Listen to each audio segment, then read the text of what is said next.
Karnataka high court نے B J پی کے رہنما سی ٹی روی کو جمعہ کے روز عارضی ضمانت دی۔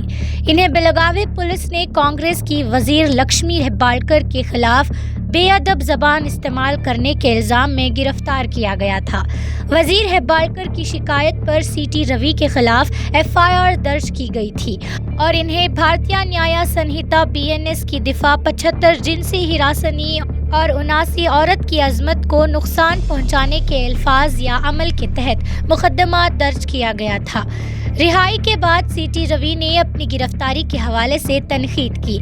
ان کا کہنا تھا کہ چیئرمین کے واضح فیصلے کے باوجود ان کے خلاف جھوٹا مقدمہ درج کیا گیا اور انہیں غیر منصفانہ سلوک کا سامنا کرنا پڑا۔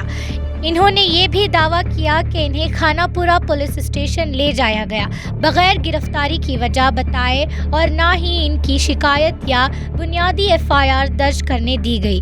اس کے علاوہ سی ٹی روی نے وزیر لکشمی ہیباڑکر، کانگریس کے رہنماؤں چامراج ہتیہوڑی، ڈی کے شیو کمار اور دیگر کے خلاف ایک جوابی شکایت درج کی ہے، جس میں ان پر الزام عائد کیا کہ انہوں نے قانون ساز ایوان میں ان پر حملہ کر کے ان کی جان لینے کی کوشش کی۔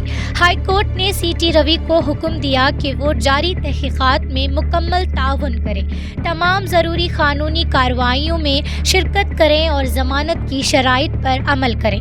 یہ فیصلہ واقعے کے بعد قانونی کارروائیوں کا حصہ ہے۔